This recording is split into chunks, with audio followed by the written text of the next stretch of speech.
परिवार बहुत गरीब था। मेरी माँ बर्तन मांजती थी और मैं चाय बेचता था। Sir what is your qualification? क्या? कहाँ तक पढ़े हैं सर? सब कुछ मिला के यही कोई MA BA तक किया है। सर मैं देश की जनता को आपकी क्वालिफिकेशन के बारे में बताना चाहता हूँ। ये आपका इंटरव्यू है सर। घर बार छोड़ के चला गया था एट द एज ऑफ 17। मेरी कोई पढ़ाई वढ़ाई नहीं हुई है दोस्तों, आपको शायद आश्चर्य होगा जान करके। तो मैं स्कूली शिक्षा गांव में किया, और जैसे मैडम बता रही थी ना कि अपनी शिक्षा के कारण आदमी आगे नहीं बढ़ता है, तो मेरी शिक्षा ही नहीं हुई है। एक और वीडियो है सर। पहली बात तो मैं कोई पढ़ा लिखा व्यक्ति नहीं। कितना पढ़े हैं आप? वैसे तो मैंने 17 साल की आयु में घर छोड़ दिया। स्कूली शिक्षा के बाद मैं निकल गया। सिर्फ स्कूल तक पढ़े, मतलब प्राइमरी स्कूल तक? हाई स्कूल तक। यानी हमारे होम मिनिस्टर अमित शाह जी ने जो आपकी MA BA की डिग्री दिखाई थी, आप सबके सामने प्रधानमंत्री जी की BA की और MA की दोनों डिग्रियां सार्वजनिक करना चाहता हूं। तो जब आपने हाई स्कूल के बाद पढ़ाई नहीं करी तो ये MA BA की डिग्री कहां से आई सर? अरे बाप रे, ये तो धोती खोल रहा है। ये याद है सर? हाँ, देखा है कहीं। ये आपका इलेक्शन मैनिफेस्टो है सर। ओ हाँ, याद आया, मैंने ही तो छपवाया था उसे। हम देश में जातिवाद और करप्शन खत्म करेंगे, समाज में एकता और कानून लाएंगे, हर साल 2 करोड़ रोजगार देंगे, हवाई चप्पल पहनने वाले प्लेन में सफर करेंगे, गरीबी हटाएंगे, अच्छे दिन लाएंगे। वो गरीबी हटाएंगे की जगह गरीबों को हटा देंगे छप गया था, मैंने उसे ठीक करवाया था, मुझे याद है। आप कहते हैं कि कानून और डेमोक्रेसी बचाएंगे, लेकिन उस डेमोक्रेसी का अंतिम संस्कार करने वाले ही आप हैं। करप्शन को बढ़ावा देने वाले भी आप हैं। ऐसी बातें करके तुम बीजेपी को हराना चाहते हो क्या? मैं सिर्फ चाहता हूं कि जनता को पता चले कि सच्चाई क्या है। ये देखिए, बात यहाँ किसी एक इंसिडेंट की नहीं है, बल्कि ढेर सारे ऐसे इंसिडेंट्स की है जो एक के बाद एक होए जा रहे हैं पिछले कुछ महीनों से, पिछले कुछ सालों से।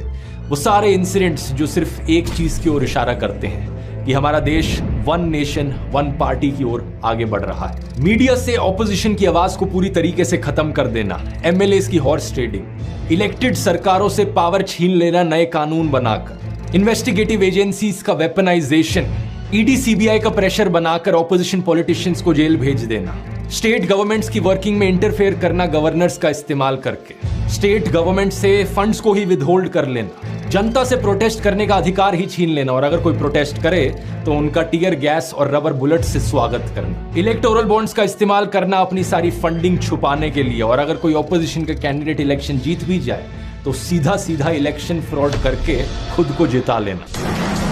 2 महीने तक मणिपुर जलकर राख हो गया क्योंकि आप चुप रहे। आज इस देश का हिंदू मुसलमान आपस में ही लड़ रहा है आपकी वजह से। आपने कम्युनल डिस्क्रिमिनेशन पर कोई कार्रवाई नहीं करी क्योंकि आप धर्म के बगैर इलेक्शन नहीं जीत सकते, है ना? क्या पकड़ा है? इस वीडियो में बीजेपी का नाम खराब करके वीडियो वायरल करने के लिए बेबुनियादी बातें कर रहे हो तुम। नो सर, आम जनता खुद परेशान है आपसे। मोदी जी, ये चुंगरिंग मेरे तरफ से मैसेज देना चाहता हूँ।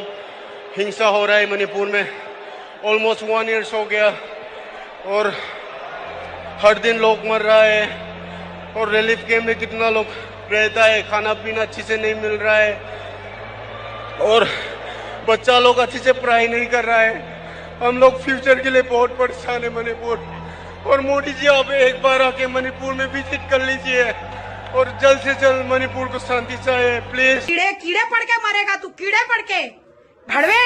आप कहते हैं कि देश करप्शन फ्री हो गया है, लेकिन करप्शन को नई दिशा देने वाले ही आप हैं। ये रिपोर्ट देखिए sir.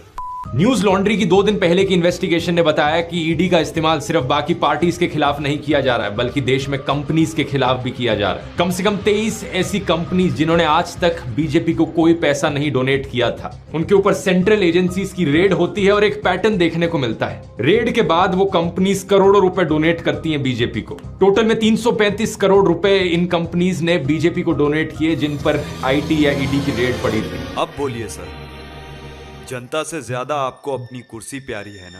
Allow to rest. Modi साहब, बोलिए सर। बोलना बुढ़े, बोलती क्यों बंद हो गई? कैमरा बंद कर। ईडी की रेड करवा दूंगा। अमित शाह, देशद्रोहियों, बंद करो ये, बंद करो। अबे चप्पल नीचे कर, ये असेंबली नहीं है। अरे इनको बोला ना, ये लोग क्यों नहीं बंद कर रहे? बेवकूफ, ये लाइव टेलीकास्ट से लाइव क्रिकेट मैच की तरह सारे देश की जनता देख रही है। चप्पल नीचे कर। माइक पकड़कर जनता के सामने तुम मुझसे कुछ भी सवाल पूछोगे और मैं तुम्हें उसका जवाब दूंगा। क्यों? जवाब देना आपकी ड्यूटी है सर, इसलिए देश की जनता ने आपको चुना है। मोदी जी, बहुत हो गया इंटरव्यू, देश की सेवा करने चले। अच्छा तो इंटरव्यू खत्म ना। जय श्री राम।